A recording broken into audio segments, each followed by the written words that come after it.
Last year, I started high school in New York City. My mom and I had just moved from a small town in the Midwest, so it was a pretty big culture shock to be in a huge city at a high school with thousands of students. On top of that, my parents had just gotten a divorce, so I wasn't feeling great about the move. To be honest, I just wanted to go back to how things were, but I couldn't, and high school had started with a bang. Difficult classes, late night parties, and a lot of cool people that I didn't want ignoring me. You won't believe what I ended up doing to try and fit in. In my class, there were a few groups of friends who clearly knew each other from before September, maybe from grade school or summer camps, or meet and greet activities that I'd missed out while busy with my parents splitting up. I could see which groups were the cool, popular ones. They had piercings, dressed in black and white, and were all pretty popular on social media too.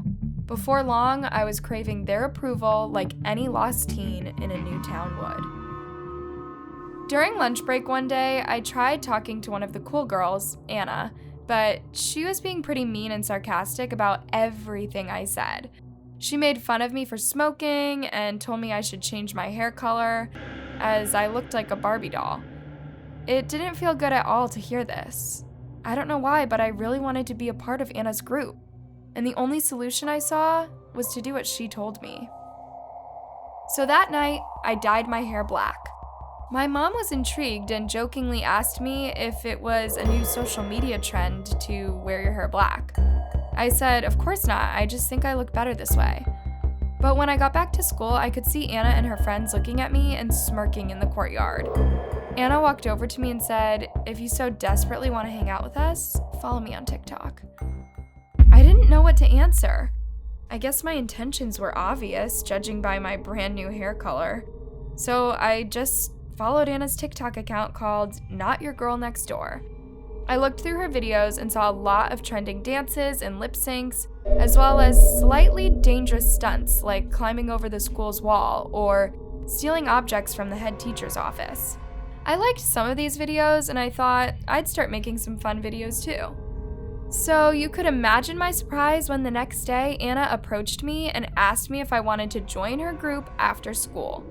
She probably saw my likes or just felt bad about being mean the days before. That's what I thought anyway. So after school, Anna, 3 of her friends, and I went to a park nearby, and one of the boys, Mick, pulled out a joint. He lit it and passed it around, and when it got to me, I said no thanks. Anna immediately started taunting me, asking me if I was 12 and my mom was watching. Of course, I felt bad, so I smoked a good amount to not look like a wuss. I'd never smoked pot before, so I started feeling dizzy and a bit out of breath, but I didn't say anything for fear of being mocked again. We then started walking through this residential area around the park with old apartment buildings and narrow alleys. When down one of these narrow alleys, Anna stopped and pulled out her phone to show me something. It was a fun TikTok challenge, she explained. She showed me several videos of kids getting taped in thick duct tape to walls and challenged to escape the tape by wriggling out. Anna looked at me and asked, "We're doing this, right?" Once again, I felt compelled to participate in this challenge and prove that I'm cool, just like them. I said okay, and 2 boys lifted me up while Anna pulled a big roll of duct tape from her bag and stuck it to me, from my chest to my ankles. She then cut another bit and pressed it into my neck. I said, "Are you sure?" She laughed and said, "What, do you think you're gonna choke from a bit of duct tape?" I guess not, I thought, and let her do whatever she wanted. They then stood back and watched me try to wriggle out. But something was wrong. I could barely move, and I found it hard to breathe. Maybe it was the pot, but that tape felt very tight around my neck and I was panicking. I didn't have the power to push my way out of there, and before long, I passed out. I don't know how long I was out for, but it was completely dark outside when I felt someone slap my face. It was the head teacher. He was very concerned, and he had Anna by his side, who was clearly worried about the repercussions for her actions. They removed the tape and put me down on the ground so that I could finally breathe. "You taped her neck?" the head teacher snapped at Anna. "She said it was okay," she muttered. but I knew better by now. I really didn't, I said. I agreed to the challenge, but I never asked to be strangled to death. I didn't care if I was uncool or not worthy to be Anna's friend anymore. What she did was wrong, and she knew it. She got suspended for a few days, and I was left wondering who I really was and who I should really be friends with. Do you all know those annoying TikTok videos where a young couple has just bought a house and they wiggle their new keys in front of the camera? Well, I'm gonna tell you a story about a time I tried to make fun of these videos and it all went terribly wrong. I was still in high school back then and TikTok was just becoming popular. Some of my classmates showed me these videos that were trending at the moment and I thought they were pretty silly. He and she, perfect teeth, bragging about their new house on camera. How did they do that? By shaking the keys at the camera in a pretty arrogant way, almost reminding their viewers that they probably won't be able to afford a house like that with the current growing economy. Anyway, one day I commented to my classmate and my friend Adam, "Don't you think these new keys, new house videos are stupid?" He agreed and said most trending TikTok challenges are silly. Then he suggested we make a video to mock this challenge and have some fun while we're at it. Why not, I thought, as the school day was ending soon and my parents were away till late evening. So Adam and I went back to my house. He dressed in my dad's suit and I dressed in a nightgown and heels to make sure we looked like mock adults. I took my house keys and my selfie stick and we filmed ourselves in front of the house, hugging, laughing, and described our house like it's a New Orleans Belle Q spinoff, saying we were so lucky to get it at an auction for under $10 million. We wiggled the keys at the camera and started laughing so hard we had to stop the video. When he calmed down a bit, we uploaded the video onto both my TikTok and Adam's. For a few moments, we were pretty proud of ourselves. Then I felt it was a bit silly, but we were a couple of bored 16-year-olds, so I just went along with it and even shared the video with my classmates. It wasn't until that night that I started thinking maybe it was a mistake.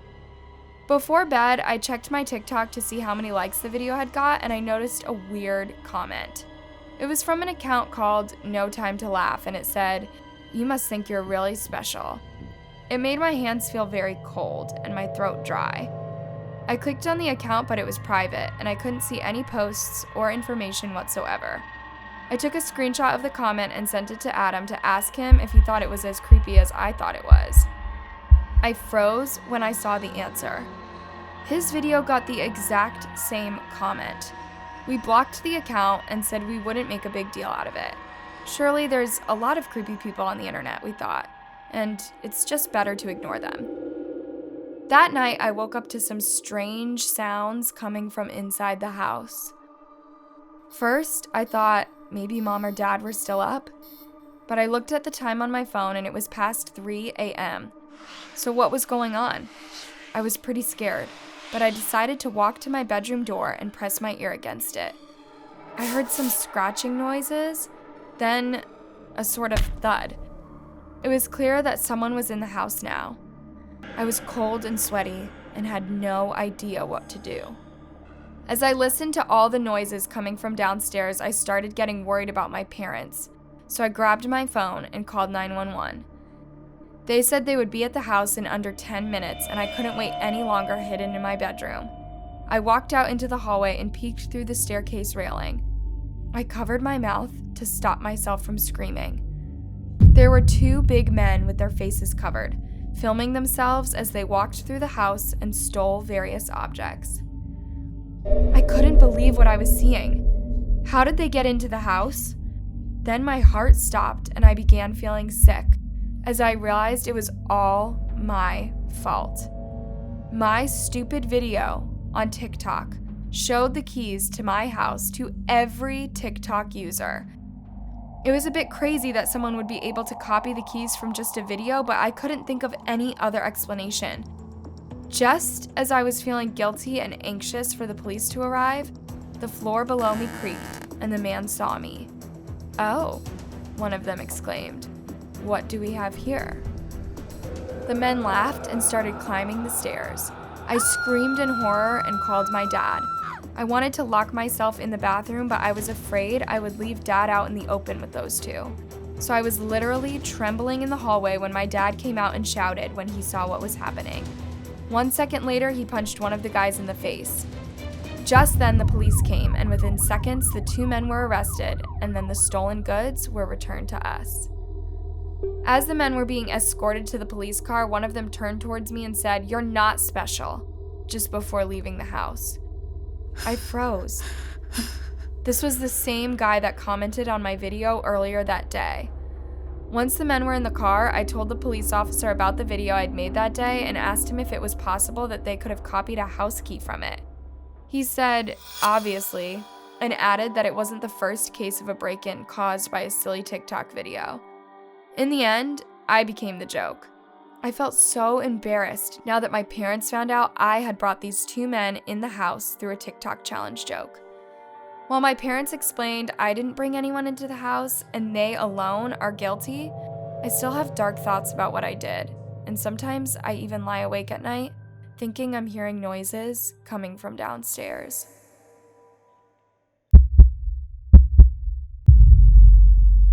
Last winter during the pandemic, I was pretty bored. There was a complete lockdown and my mom was too afraid to let me go visit my friends at their houses.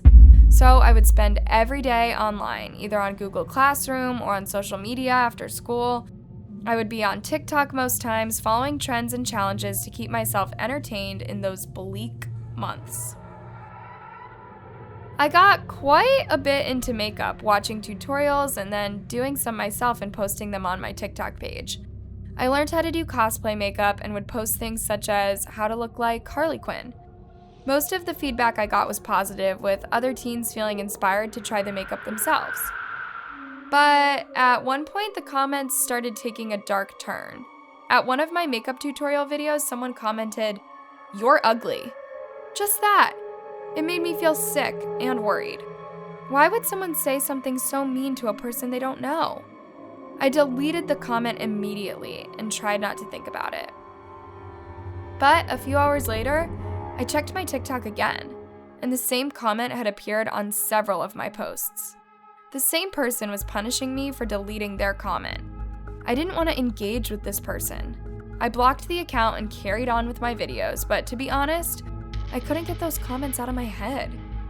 By now, whenever I looked in the mirror, I heard that comment and wondered if they might be right. A few days after blocking the account, I saw a trending challenge on TikTok.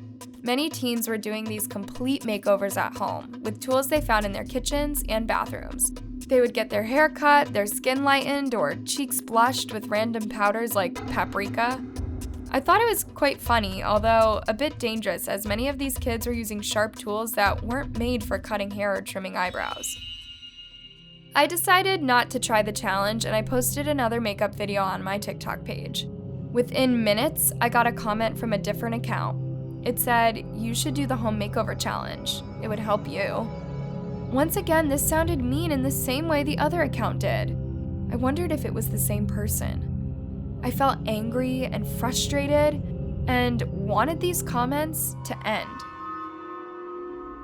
So, under the influence of this horrible person, I decided to do the makeover challenge. I grabbed the kitchen scissors and filmed myself as I cut my hair.